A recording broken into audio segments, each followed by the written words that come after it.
धर्म कर्म करे, नित्य यज्ञ करे, मृग चर्म धारण करके भूमि पर सोए, वन में निवास करे और जो कुछ भी फल आदि प्राप्त हों उनसे अपना पेट भरे, यह उसका धर्म है। शास्त्रों ने जो उसके लिए निषेध किया है उसे वह बिल्कुल न करे। चौथा आश्रम सन्यास का है। इस आश्रम में मनुष्य सब कुछ छोड़कर सन्यासी हो जाता है। यहां पर उसे केवल भिक्षावृत्ति से ही काम चलाना पड़ता है। उसे चाहिए कि वह वृक्ष की जड़ में निवास करे और कुछ भी संचित न करे, राग द्वेष से परे हो जाए, किसी के प्रति भी ममता न रखे, प्रिय अप्रिय न समझे और बाहर भीतर अधिक से अधिक शुद्ध रहने का प्रयास करे, कम बोले, केवल ब्रह्म ध्यान में मग्न रहे और अपने हृदय में शुद्र भावनाओं को न रखे, नित्य ध्यान और उपासना करे। इसी को सन्यासी का धर्म कहा गया है। सदाचार के अंतर्गत किसी प्राणी की हिंसा न करना, अर्थात किसी को किसी भी तरह से कष्ट न पहुंचाना, मन वचन कर्म से प्रिय बने रहना और सब पर दया भाव रखना महत्वपूर्ण है। समस्त आश्रमों में रहने वाले मनुष्यों का सामान्य धर्म सत्य का आचरण है। प्रातःकाल शैया से उठकर सोने तक जाने का एक गृहस्थ का धर्म सबसे अधिक कठिन होता है। गृहस्थ को चाहिए कि वह ब्रह्म मुहूर्त में शैया छोड़ दे और धर्म अर्थ का चिंतन करे, अपने नित्य कर्म से निवृत्त होकर स्नान संध्या आदि करे, फिर उसके बाद दिन में अपना कार्य करे। संधि काल में नित्य कर्म करते हुए दिशा ज्ञान का विशेष ध्यान रखे, जल में स्नान करते हुए अधिक से अधिक शुद्ध रहे और उसके बाद अपने कर्म विधान की ओर ध्यान करे। जो व्यक्ति कमजोर हो वह अपनी शक्ति और बल के अनुसार शारीरिक शुद्धि करे। शारीरिक शुद्धि के बाद आचमन आदि कूदते हुए संध्या वंदन करे। वेदों का पाठ करते हुए इतिहास पुराण का पारायण करे। फिर वह नासिका में वायु, आंखों में सूर्य, कानों में दिशा, नाभि में ग्रंथि और हृदय में ब्रह्मा का ध्यान रखते हुए अपनी पूजा करे। यति लोगों को चाहिए कि वह 3 बार स्नान संध्या करे और ब्रह्मचारी के लिए 1 बार का स्नान पर्याप्त है। दिन और रात के मिलने वाले स्थल को संध्या कहा जाता है और यह संध्या कर्म सदाचार का मुख्य अंग है। ज्ञानी पुरुष ब्रह्मा, विष्णु और शिव को अलग अलग नहीं समझते और इस लोक में मंगलमय वस्तुओं ब्राह्मण, गौ, कुशासन, हिरण्य, घी, सूर्य, जल और राजा है। इनको ध्यान करते हुए अर्चना और पूजा करे। जो वस्तु पोष्य है उसका पोषण करे, केवल अपनी ही चिंता न करे, क्योंकि जो अपना ही पेट भरता है वह जीवित होते हुए भी मरे हुए के समान होता है। कर्म के अर्थों के स्वरूप में पर्वत और नदियों की क्रियाएं सामान्य होती है और यह भूमि संपूर्ण रत्नों की खान है। पशु, धन, धान्य अर्थ के कार्य के योग से ही होते हैं। इसलिए मनुष्य को चाहिए कि वह किसी से द्रोह न करे और सामान्य काल में रखकर जीवन यापन करे। जीवन यापन का धन 3 प्रकार का होता है, शुक्ल, शकल और कृष्ण। इनके भी 7 प्रकार के विभाग होते हैं। पितृ परंपरा से प्राप्त धन, किसी के द्वारा प्रेम से दिया गया धन, पली या किसी और की सहायता से प्राप्त धन, यही 3 प्रकार के धन संपूर्ण रूप से जीवन का आधार बनते हैं। ब्राह्मण का धन 3 प्रकार का होता है, भिक्षा से प्राप्त, अध्ययन से प्राप्त और प्रतिग्रह से प्राप्त होने वाला धन।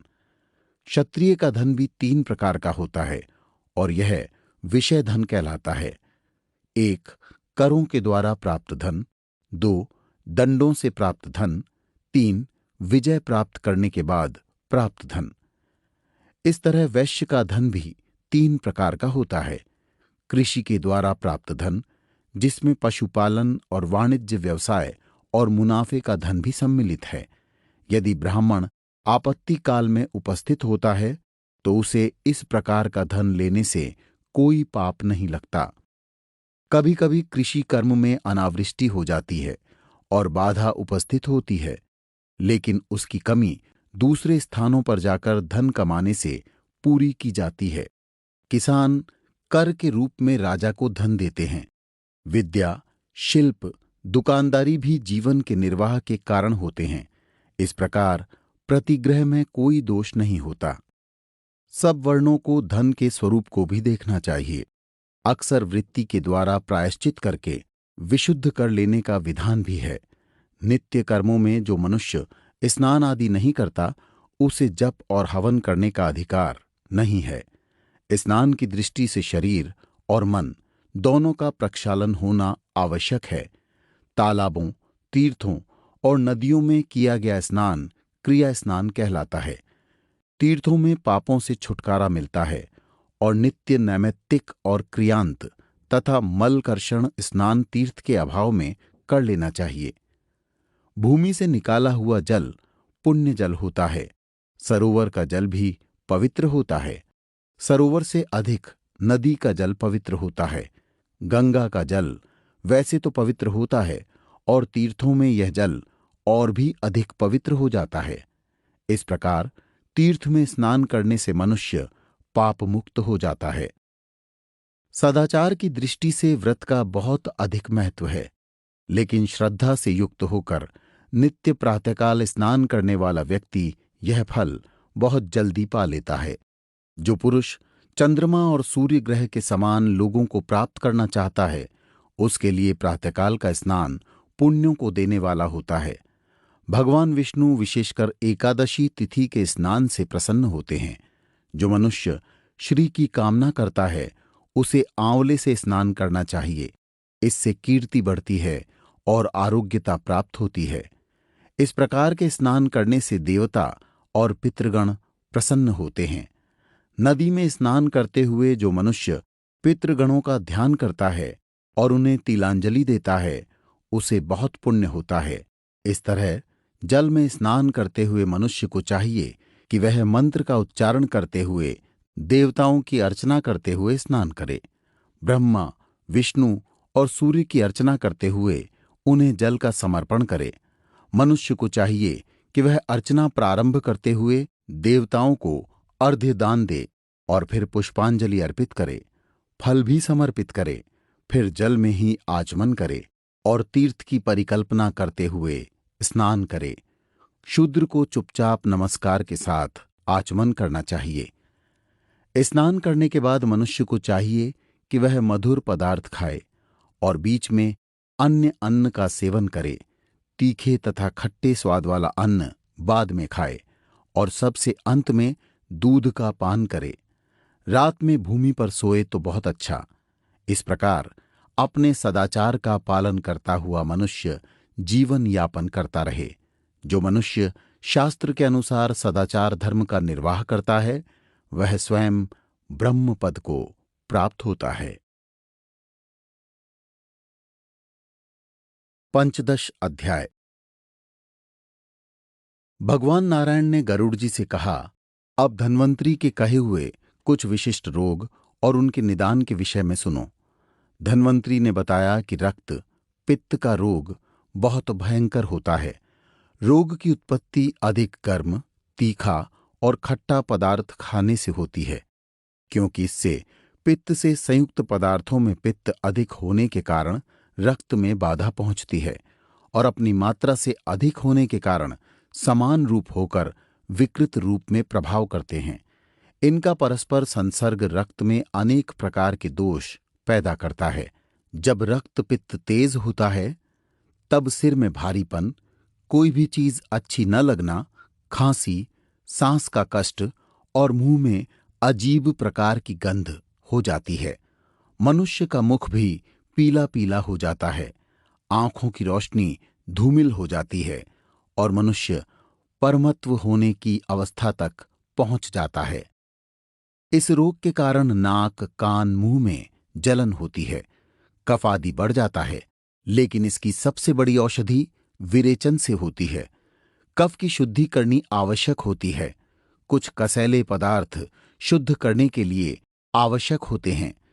कटु, तीखे और कसैले स्वभाव वाले पदार्थ कफ का समन करते हैं।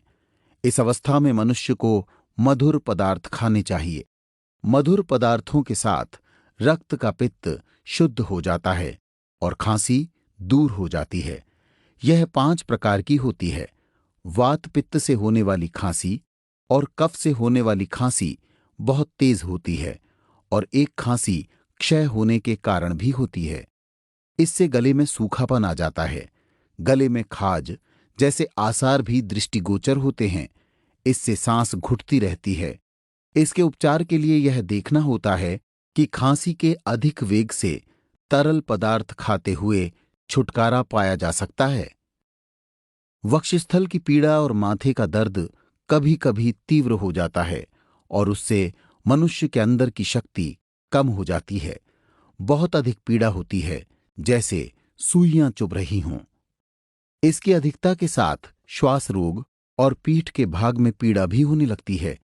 अचानक ही कभी गर्मी कभी सर्दी का अनुभव होता है। धन्वंतरी ने इसके बारे में कहा कि किसी रोग के समान श्वास रोग भी उल्लेखनीय है। खांसी की वृद्धि हो जाने से श्वास रोग पैदा होता है और यह प्राण और जल तथा अन्न को ग्रहण करने वाले शारीरिक स्रोतों को दूषित करता है। इस श्वास रोग का लक्षण ये है कि हृदय के बगल में दर्द होता है और बहुत अधिक भोजन से पीड़ा बढ़ती है।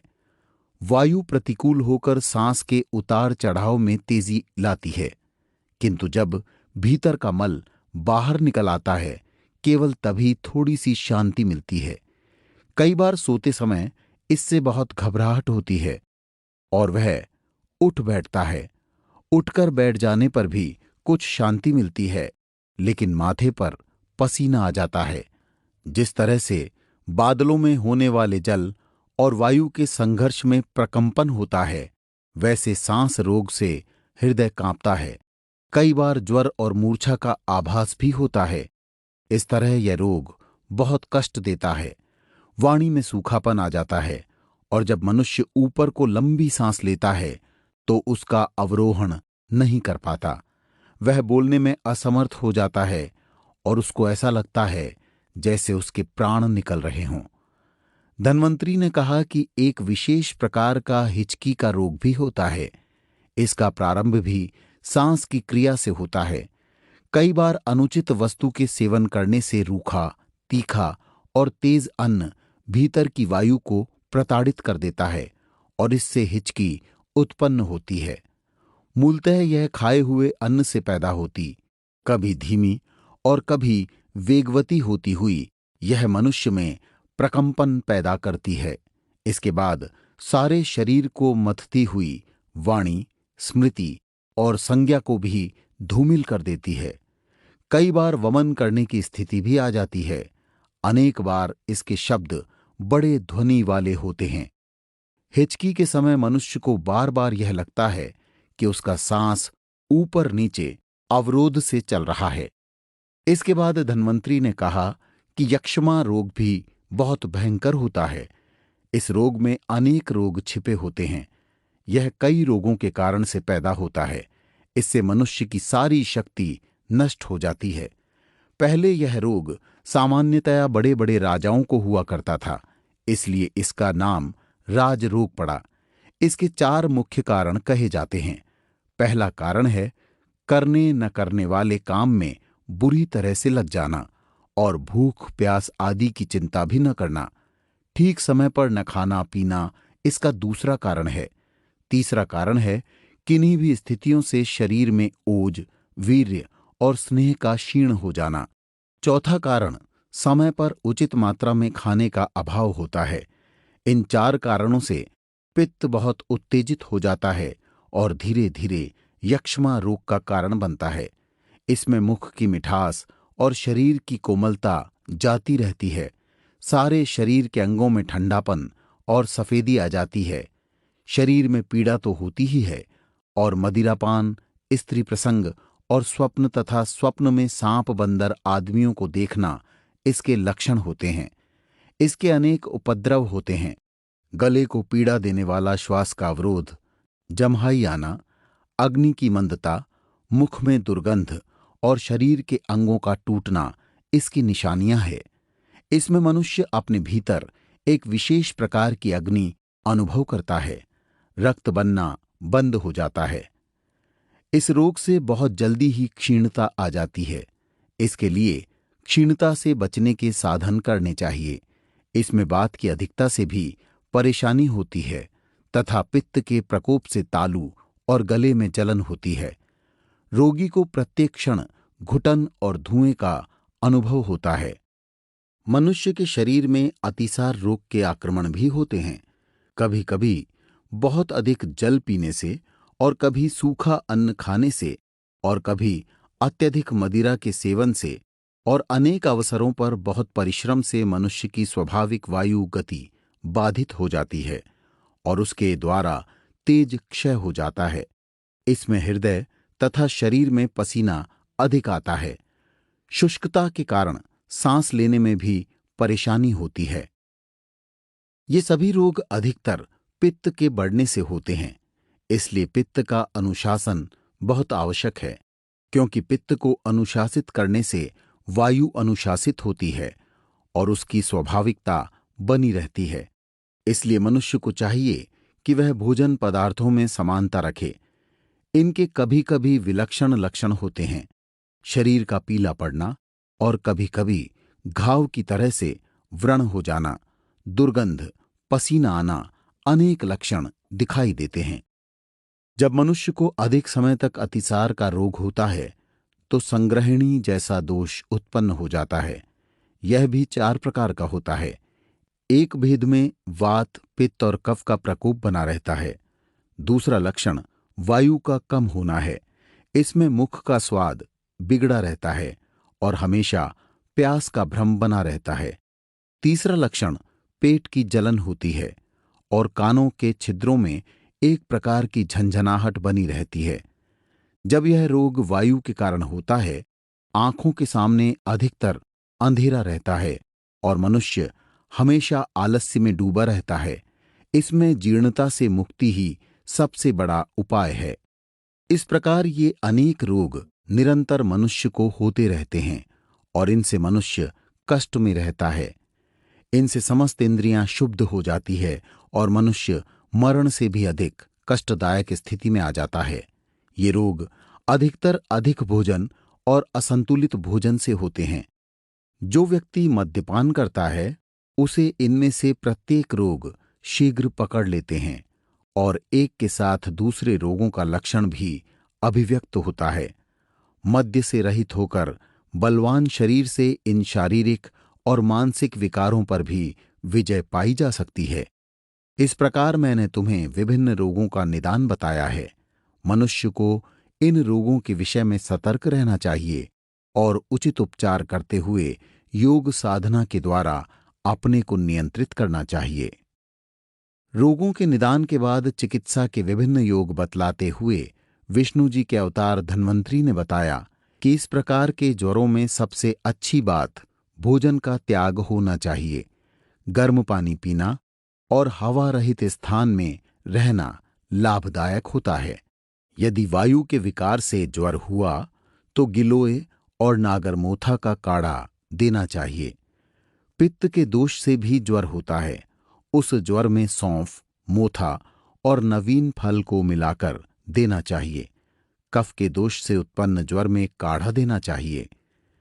गहरे से गहरे ज्वर का विनाश नीम, देवदारू और धानके के पत्ते के साथ गिलोय और त्रिफला को मधु में मिलाकर खाने से हो जाता है। हरी पीपल, आंवला और चिरूक इनका चूरा बनाकर भी ज्वर का इलाज होता है। सन्निपात ज्वर अधिक गंभीर होता है। इसमें त्रिफला, नींबू, हर्रा, नागरमोथा, देवदारू का घोल बनाने से जो पटोल पतर के सहित हो ऐसा काढ़ा बनाकर देने से सन्निपात ज्वर दूर होता है और कटेरी, नागरमोथा, गिलोय और पुष्कर के साथ नागबल्ली का चूर्ण खाने पर सांस और खांसी दूर हो जाती है। कफ और वात के ज्वर में हमेशा गर्म पानी पीना चाहिए। यदि वात का ज्वर हो तो उसमें पंचमूल का काढ़ा देने से शांति मिलती है। पित्त के ज्वर में परपटी और नींबू मिलाकर मधु के साथ खाने से शांति मिलती है। भगवान बोले, जिस मनुष्य के सिर में बाल न हो उसे माथे पर 7 रातों में बाल उगाते हैं, यदि हाथी दांत को भस्म करके उसका लेप किया जाए। इसके साथ मृगराज के रस के साथ गुंजा के चूरे का इस्तेमाल करके मनुष्य अपने केशों की वृद्धि कर सकता है। आम की अस्थियों के चूरे का लेप करने से केश सूक्ष्म हो जाते हैं। आम और आंवला के लेप से केश घने हो जाते हैं। चौगुना गौमूत्र और मैसिल की सिर में मालिश करें तो बालों में जूं और लीक खत्म हो जाते हैं। नए तरीके से तैयार किया हुआ शंख की भस्म को चूर्ण शीशे पर घिसकर लगाने से बाल घने और काले हो जाते हैं। भृंगराज, लोहे का बुरादा, त्रिफला, बिजौरा, नील, इन सब के समान ही गुड़ डालकर लेप करने से सफेद बाल काले हो जाते हैं। आम्र की हड्डी और आम्र की मज्जा, हर्र बहेड़ा और आंवला तथा नीली भृंगराज, इनको इकट्ठा करके पकाकर उसमें लोहे का बुरादा डालें और कांजी डालें, फिर लेप करें तो बाल काले हो जाते हैं। मेष का मूत्र या सैंधव नमक, इन दोनों को मिलाकर कान में डालने से कान की दुर्गंध समाप्त होती है। कान का कीड़ा और कान का बहाव भी खत्म हो जाता है। शोभांजन के पत्तों का रस मधु के साथ मिलाकर यदि आंखों में डालें तो आंखों के सारे रोग चले जाते हैं। आंवला, सौंठ, पीपली, असिती, तिल के पुष्प, उपनिब, तंडुलियक, इन सबको पीसकर छाया में सुखाकर बाटी बना लेनी चाहिए और फिर उसे चावल के पानी के साथ पीसकर खा लेनी चाहिए। इस वटी को घिसकर शहद के साथ आंखों में लगाने से आंखों का अंधकार जाता रहता है। 4 भाग शंख और इससे आधा भाग मैंसिल तथा मनशिला का आधा भाग सैंधव लेकर इन तीनों को जल के साथ पीसकर वटी बना लेनी चाहिए। इन्हें छाया में सुखाकर फिर नेत्रों में लगाने से अंधकार का भय जाता रहता है। सौंठ, मिर्च, हल्दी, इनको भृंगराज के रस में पीसकर अंजन करें तो अंधकार का भय जाता रहता है। आंखों का दर्द दूर करने के लिए अष्टरस की जड़ और कांजी को पीसकर आंखों में लेप करना उचित रहता है।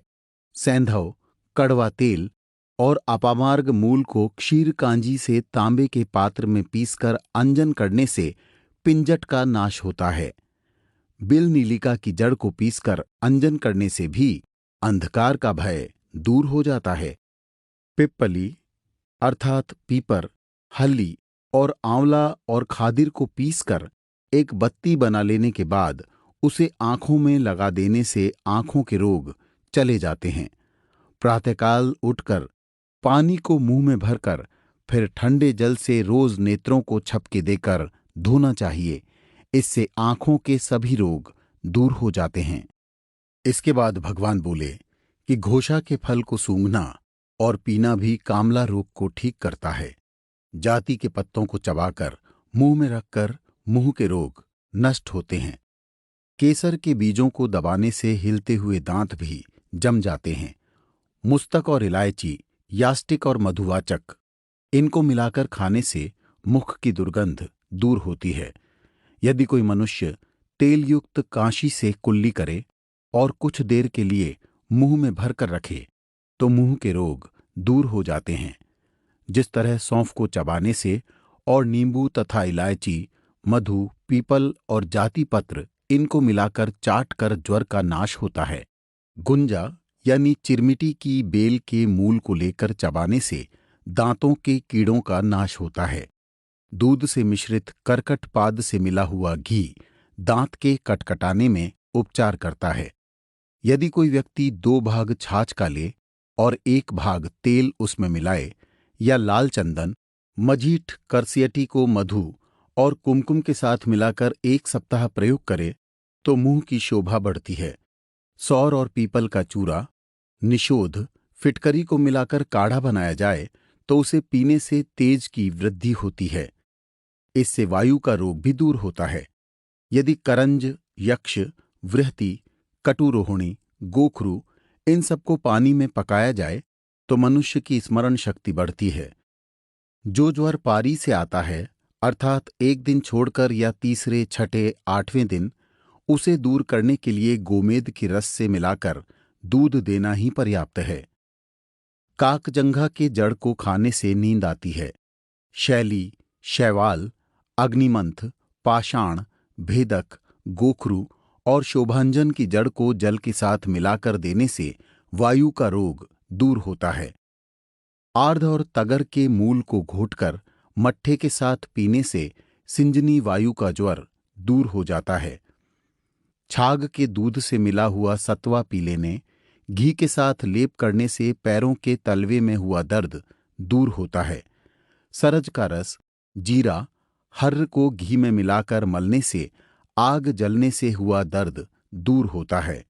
भैंस के दूध से निकला हुआ मक्खन और जलाकर पीसे हुए तिल यदि भल्लाक सहित प्रयुक्त किए जाएं तो व्रण का नाश होता है और उसके लेप से दर्द दूर हो जाता है। आम के पेड़ की जड़ के रस से किसी शस्त्र से होने वाला घाव भर जाता है। शस्त्र का घाव ढोकमान होता है और घी से भरता हुआ वह व्रण रहित हो जाता है। शरपुखा में लाजवंती, छुई मुई, ग्वारपाठा की जड़ों को जल के साथ घोटकर शस्त्र के घाव पर लगाने से आराम मिलता है। जल में मिलाकर तिल के तेल को ओगी की जड़ से घिसकर जब सेक करते हैं तो वेदना कम होती है।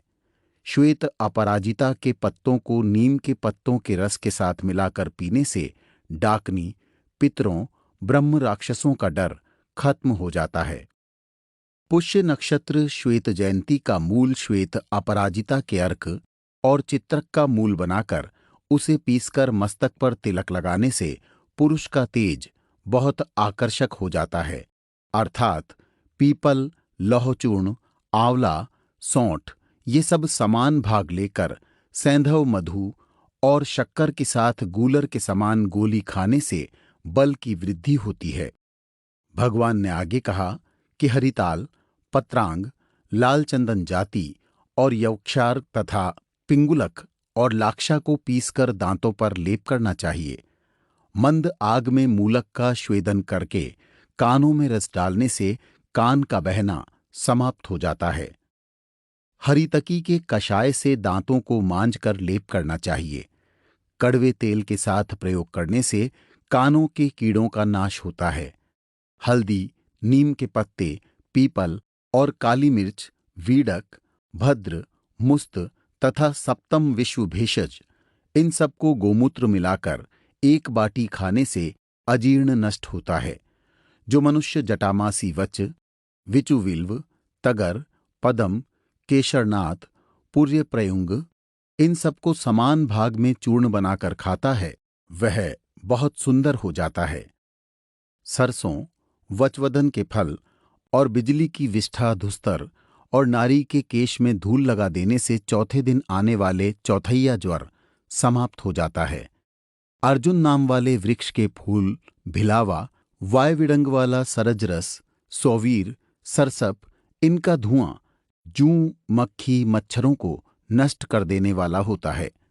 भगवान ने आगे कहा, पान, घी, शहद और नमक तथा दूध यदि मिलाकर तांबे के बर्तन में रखें और फिर नेत्रों में लगाएं तो उससे नेत्रों के रोग दूर हो जाते हैं। पीपल, त्रिफला का चूर्ण शहद के साथ चाटने से पिनस का रोग दूर हो जाता है और खांसी का रोग भी दूर होता है। जड़ के सहित चित्रक की भस्म और पीपल का चूरा चाटने से श्वास, खांसी और हिचकियों का रोग दूर हो जाता है। रक्त के विकारों का शमन करने के लिए नीलोत्पल पीसकर शक्कर, मुनक्का और पद्मक चारों वस्तुओं को समान रखकर रस बना लें। फिर चावलों को मसलकर जो पानी निकलता है उसके साथ मिलाकर पिएं। हरताल, शंख का चूरा और केले के पत्तों की भस्म का उपटन बनाकर बाल उगाए जा सकते हैं। इसके आगे भगवान ने कहा कि कुछ शक्तिवर्धक योग भी जान लेने चाहिए। सर्दी और ग्रीष्म ऋतु में दही गर्हित होता है। शिशिर, हेमंत और वर्षा में दही खाना चाहिए। भोजन के बाद मक्खन के साथ शक्कर खाने से बुद्धि की वृद्धि होती है। कुष्ठ का चूरा करके घी और शहद के साथ मिलाकर सोते समय खाने से चेहरे की झुर्रियां समाप्त हो जाती है। अलसी, उड़द, गेहूं इनका चूरा करके चूने और पीपल के साथ मिलाकर शरीर पर लेप करने से अंगों में आभा फूट पड़ती है। जौ, तिल, अश्वगंध, मूसली और गुड़ को एकत्रित करके खाने से बल वृद्धि होती है। शक्कर और शहद को मिलाकर चाटने से और फिर दूध पीने से शरीर पुष्ट होता है। कलीर का चूरा दूध के साथ पीने से क्षय रोग का नाश होता है। मालूर के रस को ग्रहण करके उससे जलों का पोषण करके उसमें पीसकर यदि दोनों हाथों से लेप करें तो इसके प्रभाव से अग्नि स्तंभ हो जाता है और फिर आग से हाथ नहीं जलते। इस तरह मनुष्य को चाहिए कि वह इन विविध उपायों से अपने रोगों को दूर करे और अपनी शक्ति बढ़ाए। 5 रक्तवर्ण के पुष्प अर्थात 5 लाल रंग के फूल उपलब्ध करके फिर कुमकुम से युक्त करके फिर रक्त से समन्वित करके पीसकर तिलक करने से परस्पर वश करने की क्रिया में वृद्धि होती है। ब्रह्मदंडी को पुष्य नक्षत्र में खाने से वश में करने की शक्ति बढ़ाई जाती है। षोडश अध्याय। भगवान नारायण के द्वारा गरुड़ जी को कहे गए भक्ति के स्वरूप और महात्म्य के विषय में बताते हुए सूत जी ने कहा, अनादि और अजन्मा तथा अव्यय प्रभु भी नमन करने योग्य है, और जो प्रभु का नमन करता है वह भी नमन योग्य हो जाता है। आनंद स्वरूप प्रभु द्वैत से परे हैं और वही विष्णु हैं, और कृष्ण भी वही हैं, और वही मनुष्य के शुभ अशुभ कर्मों को निरंतर देखता रहता है। ऐसा सर्वव्यापक प्रभु भक्ति भावना से ही जाना जा सकता है। यह प्रभु मेघ की घटा के बीच कृष्ण वर्ण वाला भाव का भूखा है, और जो भक्त पृथ्वी पर गिरे हुए डंडे के समान प्रभु की अर्चना करता है वह संसार सागर से पार हो जाता है। कोई भी मनुष्य नमो नारायणाय मंत्र का जाप करते हुए भगवान की शरण जाता है, उसका कल्याण होता है।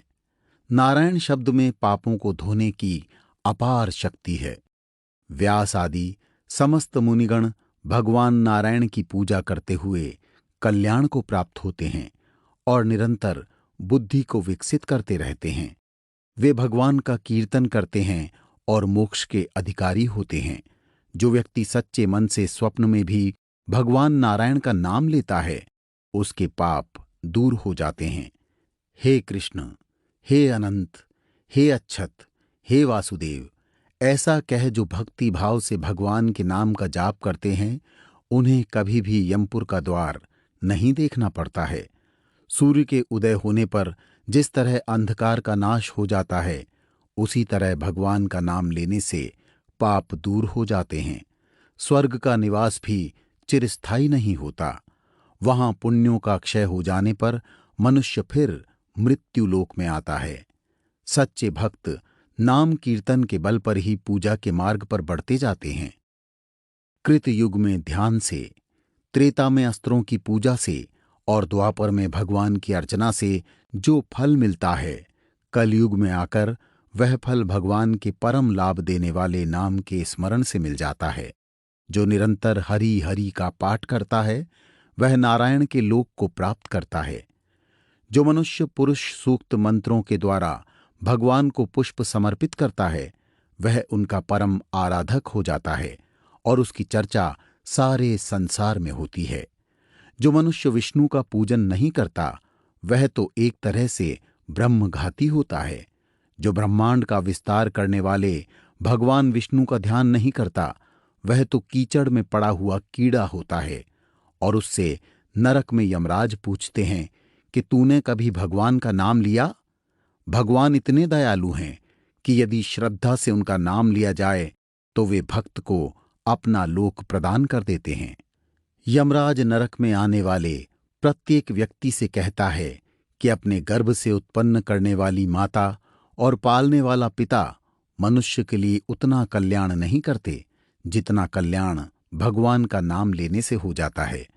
सभी वर्ण और आश्रमों में भगवान विष्णु को ही आराधना का आधार बनाया गया है, और उन लोगों को कोई दोष नहीं होता जो भगवान नारायण की भक्ति करते हैं। यह सर्वविदित है कि भगवान विष्णु ही ध्यान के मूल आधार हैं। तीर्थों में बार बार घूमने से और यज्ञों के करने से भी कोई लाभ नहीं होता यदि भक्त भगवान